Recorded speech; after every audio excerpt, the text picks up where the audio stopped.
tidak akan mendapatkan sesuap makan dan dapur tidak mengebul, saudara-saudara. Kalau bahasa Sundanya boboko nangkum.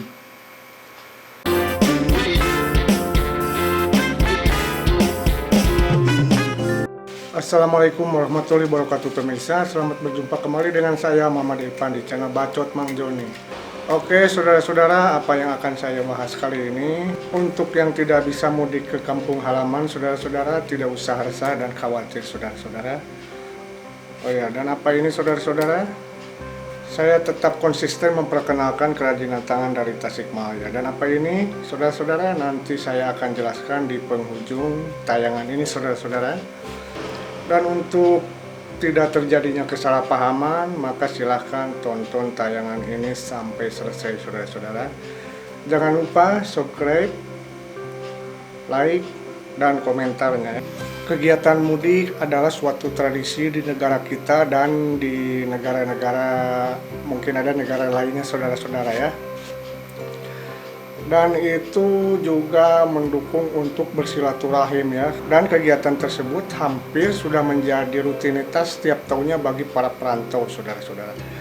Nah, dikarenakan sekarang sedang terjadinya pandemi COVID-19 atau Corona ya, maka kegiatan tersebut masih boleh, tapi prosedurnya beberapa tahap, saudara-saudara. Bahkan sama sekali yang tidak bisa mudik, saudara-saudara. Oke, nanti saya akan membagikan solusinya, saudara-saudara ya. Dan mungkin saudara-saudara bertanya, apakah Anda pembicara pernah merantau? Tentu. Bahkan setengah dari umur saya itu habis di perantauan, saudara-saudara, di luar Pulau Jawa, saudara-saudara ya. Dan saya akan menceritakan sedikit kisah ketika saya di perantauan. Dan untuk kisah yang lengkapnya silahkan klik yang ini, saudara-saudara ya. Oke, ketika saya di perantauan ya, apakah saya pernah mengalami hal yang demikian, tidak bisa mudik? Mari kita mulai kisahnya, saudara-saudara. Dan bahkan saya pernah 1 bulan tidak bisa beraktivitas, saudara-saudara ya.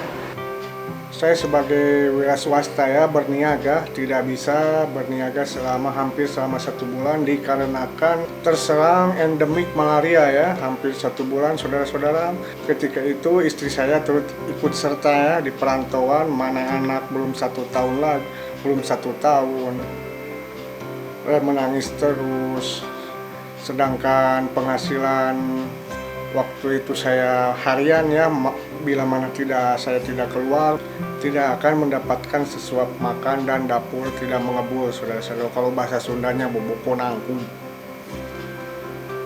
Dan di wilayah pedalaman, saudara-saudara, transportasi ketika itu cuma truk ya, dan di atasnya memakai bangku, di bawahnya hasil bumi atau hasil bumi, kopra, coklat dan semacamnya.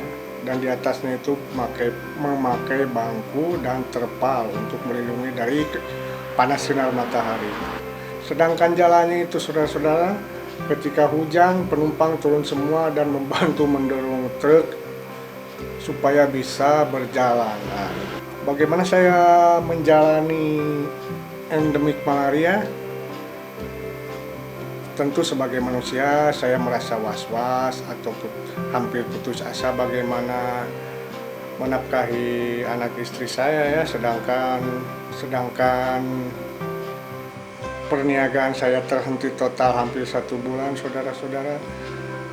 Dan yakinlah Allah tidak membebani atau menguji seorang hambanya di luar kemampuannya, saudara-saudara.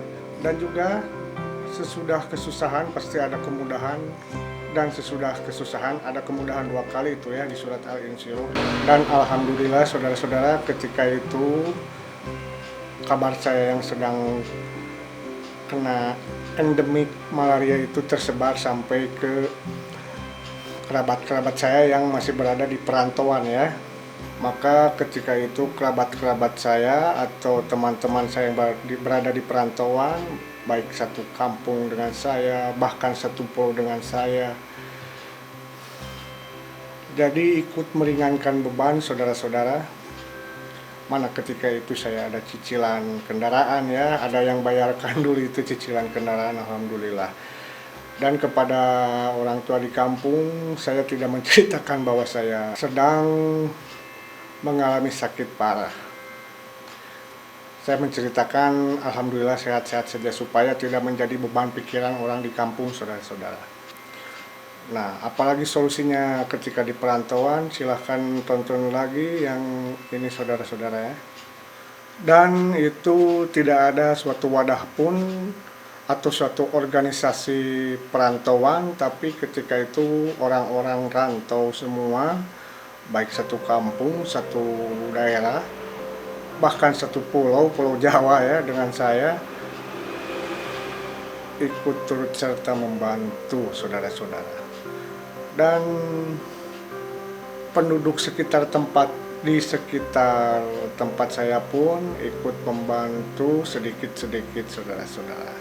Sesudah saya sembuh dari endemik malaria, maka saya pun kembali beraktivitas, yaitu berniaga, saudara-saudara. Dan alhamdulillah ketika itu pendapatan saya lebih dari sebelum terkena endemik malaria.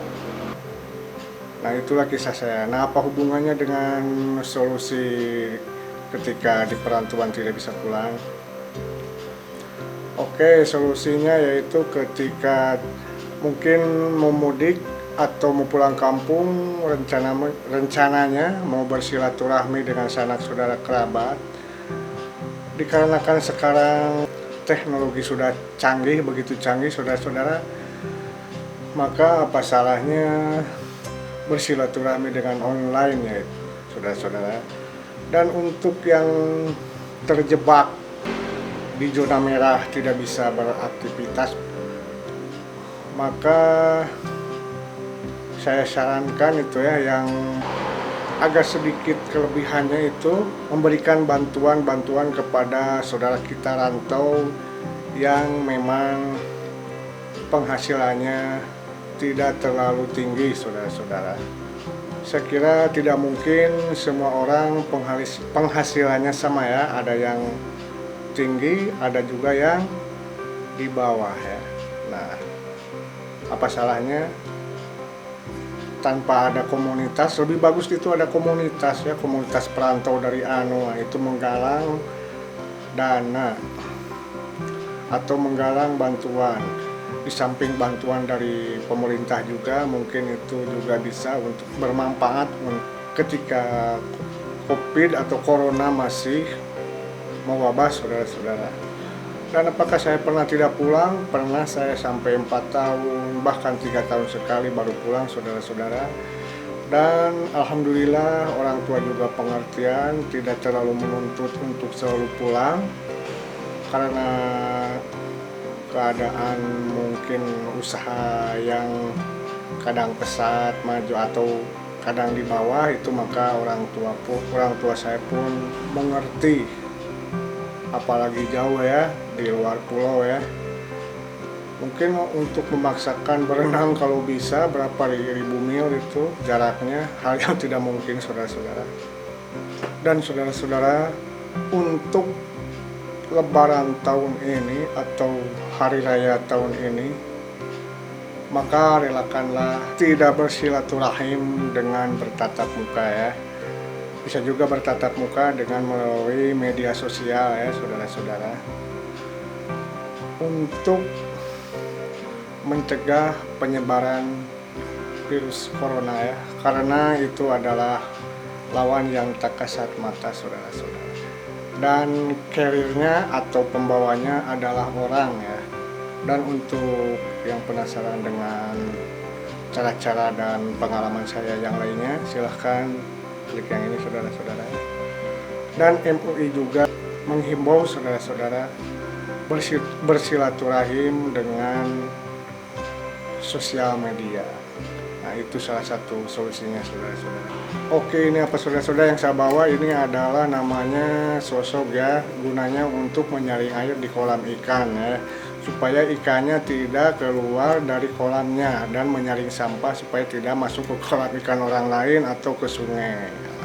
Untuk tutorial yang lebih lanjut, mungkin saya insya Allah umur panjang saya akan membuat di outdoor ya, di luar rumah ya. Ada kolam, saya tidak luas-luas amat saudara-saudara.